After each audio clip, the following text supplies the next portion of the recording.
All right, thanks everybody for come hear the RNC mineral story. It has been a pretty exciting 2 weeks. We made what we think is one of the great gold discoveries so far this decade. We're just scratched the surface of the high-grade potential here. And what I'd like you to walk away from today is, one, this discovery's fundamentally transformed the company.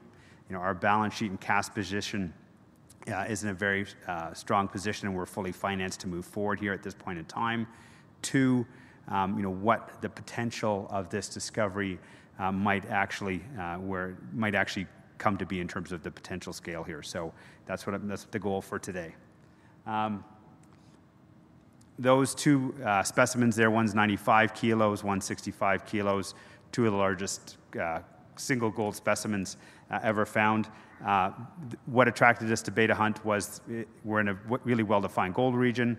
We're the first to mine in this London basalt, and it's this particular structure in this London basalt which has created those nuggets and has the potential to create a lot of high-grade gold over multiple shear zones, over multiple kilometer strike length, which we're just scratching the surface here, and I'll go into this in much more detail. This is a 45-year-old nickel mine sitting in the Kambalda camp, just south of the Kambalda concentrator. What attracted to us when we first picked it up 2.5 years ago at the bottom of the market was it was also sitting in a very clear gold trend, which are all those yellow dots that are there, and there's several open pits which sit over top of the structures that were intriguing to us. The next two slides was really the grounding for it. So one, the reason we're in the London basalt and no one else is, very simply, is we're at the top of the Kambalda dome.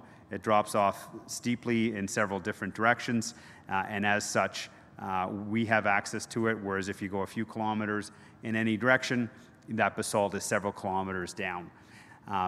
Like Timmins, like the Abitibi, once you get into shear zones, vertical shear zones in basalt, these can go for 1 kilometer to 1.5 kilometers, and what we saw and what we were told is there was no reason to expect that the deposits would be cut off at depth. At the same time, we had the benefit of over 700 kilometers of drilling done by the various nickel companies that own that asset. They were mining little nickel lenses that were sitting on the top of that green line there, which represents the contact between the ultramafic and the basalt.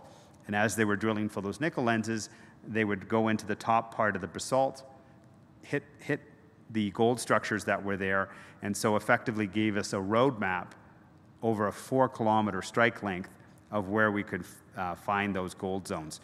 Note the two circles in there, and I'm going to come back to that in a minute. The yellow line there that runs parallel to the green contact is the sediment layer, which is a district scale feature which separates the upper and lower London basalt, is the thing that created the 24,000 ounces that we pulled out from a living room size opening 2 weeks ago. In plan view, you can see these structures trending northwest-southeast. Where we pulled out the 24,000 ounces from the size of your living room was the top blue circle in our 15 level. 2 years ago, we pulled this out, and I've been carrying around for the gold conferences for the last 2 years. I know a number of you have seen it. If you haven't, please feel free to stop me at any point in time. This is about 12 ounces of gold in a single specimen stone. The ones we pulled out this week are 100 times larger. But that was found down in the bottom right-hand corner. That's 3 kilometers along strike, on a different shear zone, and on a different structure. And I'll talk about this came from where these were traditionally found, which was in the contact with the nickel deposits. Where we are finding the big ounces now is down on this new sediment layer. Like most things in mining, it's a little bit of science and a lot of luck. And so, we worked through this over the last year to kind of zero in on what the potential of this gold could be. Just over a year ago, we finally got down to the level where the sediment layer is, and at that time we found 740 ounces of what looks like the stuff we normally pick out from the contact layer with the nickel deposits. that got the geologist thinking as to why it's there, realized, wait a minute, if sulfides at the nickel layer drop out a pile of gold, why wouldn't sulfides at the sediment layer also drop out a pile of gold? June, July, we were mining nearby. Again, didn't really understand exactly where our shear and sediment, how they interacted and where they're sitting. We had a stope that basically clipped one of them, and we dropped out another 1,000 to 1,500 ounces of specimen gold at that point in time. Obviously, with that kind of a find, we'd been developing down to the next level on 15 level and sort of headed right for the sediments. Now, we didn't get a big bang initially, but where we thought the sediment structure was, we hit it and we pulled out another 177 ounces. We basically spent the next 3 or 4 weeks working along the structure, trying to understand where everything was and where the gold could be. Realized we should be on the footwall side, got on the footwall side, and boom, 2 weeks ago, Monday, pulled out 24,000 ounces from this stope. It's open, up dip, down dip, and we have lots of potential along strike to find more of them. The next couple slides here are what we're calling geoporn of various gold stones of various gold contents going forward here. This is where the structure looks like. So again, in the interaction of the sediments with the gold shear, you get these extensional veins where you get the coarse gold in quartz that are sitting there. And so this is what we saw in the face in this particular stope. This is what it looked like when we walked in after the first blast. And again, you can see the gold sediments and quartz that's there. The piece in the middle there was literally a solid chunk of gold that we needed to use clips to break out of the face, because you can't hit it with a hammer because gold doesn't break when it's almost solid.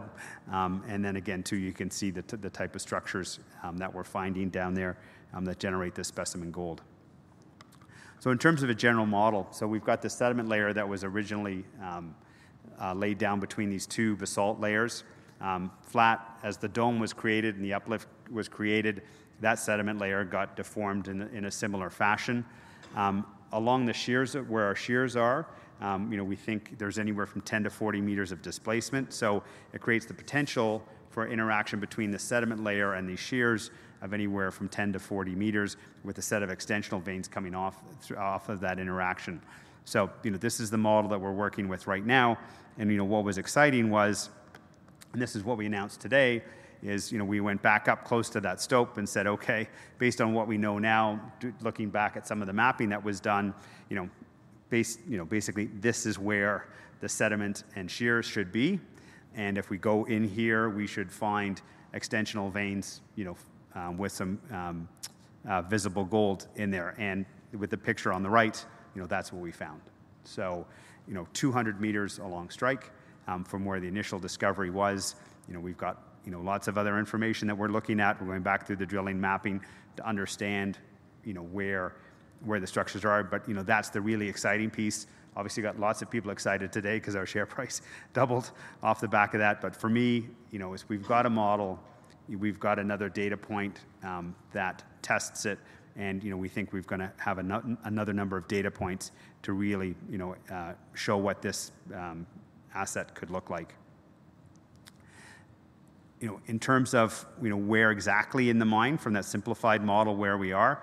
So the historic place at this mine, so for 45 years, as miners hit these nickel sulfide lenses, they'd go in and they'd find several hundred ounces that look just like this. Where we're mining up at the A zone, this stuff was from the nickel contact was pulled out in the 70s. It's that interaction there at that sediment layer that's 150 meters below the contact, that makes this a very exciting opportunity. In our western flanks, we're still only 50 meters below the contact. So that's the thing for this mine, is we think these structures could easily go for a kilometer, and yet most of our drilling, just because we haven't had the capital to do the drilling that we want, is all within 50 meters of that contact. The nice thing is we do have an odd drill hole where the sediments that have penetrated where the sediment layer is, and sure enough, that sediment is sitting right where it's supposed to be on our western flanks. And again, this is about 2 kilometers down from where the 15-level discovery is. So, what this sets up, in terms of potential, is you've got this peritic sediment layer, this yellow line. We have 4 shears that we believe are either resource drilled or we've got lots of evidence that they're there. They're at least 2 kilometers plus, and as I said, this rock came down 3 kilometers from where we're mining today. And those purple boxes are the intersections of where those shears and the sediment layers sit. So we literally, into the page there, for several kilometers across 4 shear zones, have the ability to find this high-grade zones. And, oh, by the way, in between Western Flanks and the A zone is a 5-kilometer long ramp system. So, we can go drill off a bunch of ounces, and it's not like we have to wait 3 years for permitting and build a mine. We have the ramp infrastructure right there to begin accessing these high-grade ounces sooner than later. And then those shears as well, we believed that there was potential to go from 2.5 to 3 grams, which we were mining initially, that as we went deeper, the grades would go better, and obviously with some gold bleeding out at the sediment layer, the potential to drill below that sediment layer and see what the grades are is actually pretty exciting. Here's the ramp structure that's going to allow us to give us access to a huge amount of these shear zones. This was built to go after nickel, and as I said, is just 150 meters away from where we want to mine. This is we're the first company to really go into these London basalt gold structures. That's why we found it first, and other people who've been mining in this area for decades haven't. We think we have the potential for a lot of high-grade coarse gold ounces. Again, all these ounces get shipped direct to the Perth Mint to get processed because they're percentage-level gold. We're in great shape now with the cash that has come from this discovery. We had another $6 million in warrants that came in the money today at a 50-cent share price. So we're well positioned to be able to start an exploration program to finally unlock the exploration potential that are there.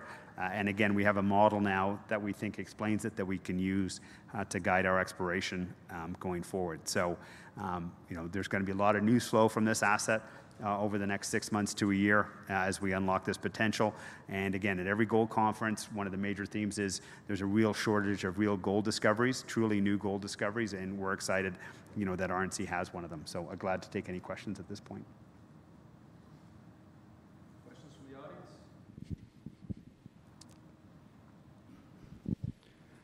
How are you dealing with security and theft for the obvious reasons? Yeah, we have very controlled access to the areas where we're mining this high-grade material, and we basically make sure it is out for a very minimal amount of time and off onto a Brinks truck and then off-site. So access is limited. We have a large number of armed guards who are on site at all times, and so that's how we're managing the security for it right now.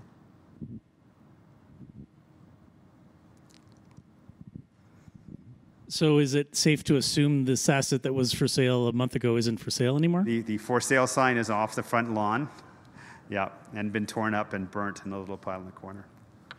Yeah, and again, in terms of reason, to be honest, the reason we had it for sale, we stumbled with this asset out of the gate. We had issues raising capital. We believed in the exploration potential of this asset, but we just couldn't raise the capital to explore it properly. So, we believed giving it, vending it into another company that had the capital that we'd retain some equity exposure to was sort of the best thing for it at this point in time for us. Now the fact that we have enough capital, that for sale sign's long gone. So. Mark, you also have the Dumont nickel project. Given the success in the market, assume that Beta Hunt's the focus? Yeah, Beta Hunt will be the focus going forward. We've got a whole team dedicated to advancing Dumont. We're getting close to the goal line with that asset. And for people who aren't familiar with it, it's the world's largest undeveloped nickel reserve in the Abitibi region of Quebec. We have a 28% interest along with our partner Waterton. And so, again, it's another huge chunk of value that the company is exposed to. So we now have a world-class gold discovery to go in hand with a world-class nickel development asset. All right, thanks, Chad.